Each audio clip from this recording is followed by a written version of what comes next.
Hola, en este vídeo os voy a explicar lo que es la capacidad de un condensador de placas plano paralelas, porque lo vamos a utilizar para la transmisión del impulso nervioso. Entonces será la capacidad de la membrana. De nuevo tenemos nuestro condensador, como siempre, cargas positivas a un lado, más Q, y cargas negativas a otra, menos Q, donde esto Q y menos Q son iguales pero de signo contrario, ¿vale? Tienen que ser iguales en valor absoluto. Sabemos que tenemos un campo eléctrico dentro y hay una diferencia potencial entre la placa positiva, que está a un potencial V+, y la negativa, que está a un potencial V-, ¿vale? Entonces sabemos que V+ menos V-, si esta distancia es D, pues es el campo, voy a poner el módulo del campo por D. Esto lo hemos visto ya en varias ocasiones.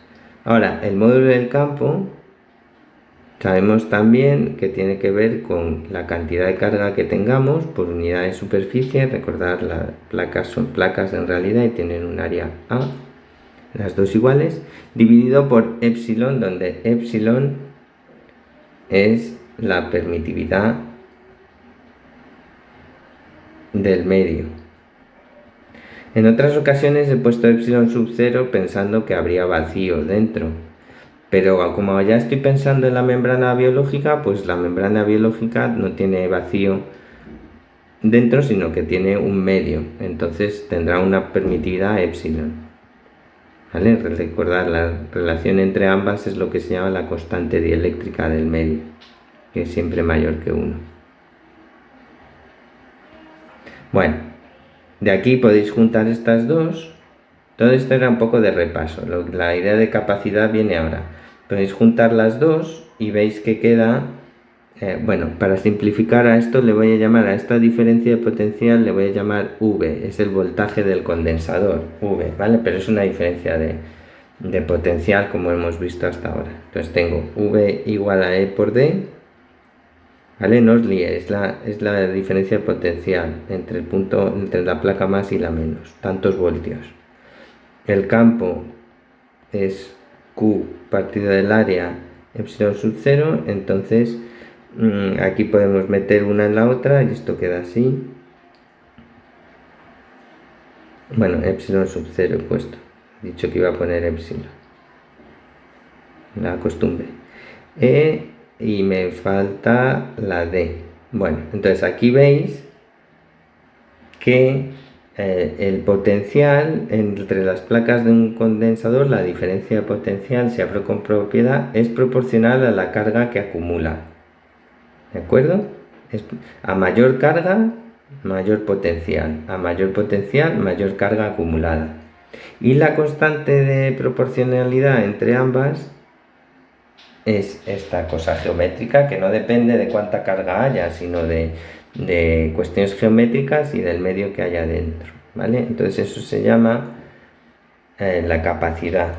En realidad a la capacidad se llama a este número epsilon por el área partido por D, de modo que tengo, esto se llama capacidad del condensador o de la membrana en nuestro caso, de modo que tengo que Q es la capacidad del condensador por V, ¿vale? Donde la capacidad es este factor de aquí, ¿vale? Entonces esto es la característica de un condensador, es esto, que acumula tanto más carga cuanto más potencial pongamos, y la relación entre ellas, que es una constante, como veis aquí, no depende ni del potencial ni de la carga, pues se llama capacidad, ¿vale? La capacidad es un número para depender del condensador y se mide en unas unidades que se llama el faradio, un faradio, en honor a Faraday, ¿vale? Es el faradio.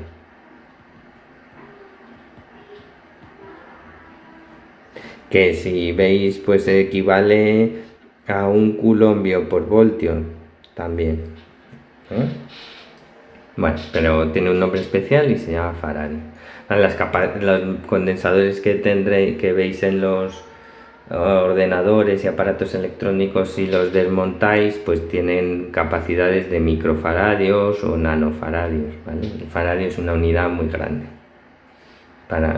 Necesitas un condensador enormemente gordo para tener un faraday. ¿Vale? Normalmente pues son de microfaradeos. Por último os voy a contar cuál es la energía potencial eléctrica, energía almacenada en un condensador.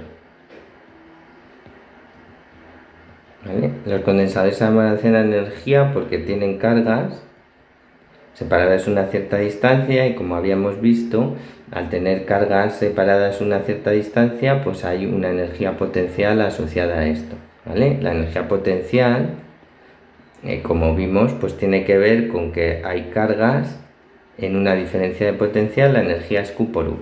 ¿Vale? Bueno, en un condensador podéis ver que la primera carga que traes no te cuesta nada porque no hay potencial. La segunda carga que traes te cuesta algo de energía, pero como hay muy poca carga todavía, la carga es proporcional al voltaje, habrá muy poco voltaje, entonces la segunda carga que traes te cuesta menos energía que la última. ¿Vale? Entonces, en general, la energía total que se acumula no es Q por V, sino un medio de Q por V. ¿Vale? Esta es la energía donde Q es la carga final y V el voltaje final, la energía acumulada en un condensador. ¿Vale? Utilizando esta podéis transformarlo en CV cuadrado o en Q cuadrado,